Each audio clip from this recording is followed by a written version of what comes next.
Hello, hi everyone, good evening. তো আমি আজকে সন্ধেবেলার নাস্তায় মুড়ি বানাচ্ছিলাম, তখন ভাবলাম কেননা তোমাদের সাথেও শেয়ার করা যাক। তো ওই জন্য শেয়ার করছি আর কি। আজকের মুড়িটা বানিয়েছিলাম শসা আর পেঁয়াজ কুচি দিয়ে।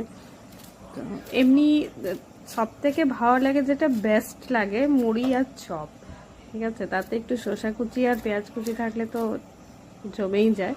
আর শসাও যদি না থাকে তাহলেও চলবে, বাট একটু পেঁয়াজ কুচি আর তোমার চপ, ব্যাস, তাহলে আর কিছু চাই না মুড়িতে, ঠিক আছে। তো আজকে শসা পেঁয়াজ চানাচুর এসব দিয়ে বানিয়েছিলাম আমি, আর বিশেষ করে আমার পাপা, ঠিক আছে, খুব ভালোবাসি মুড়ি খেতে।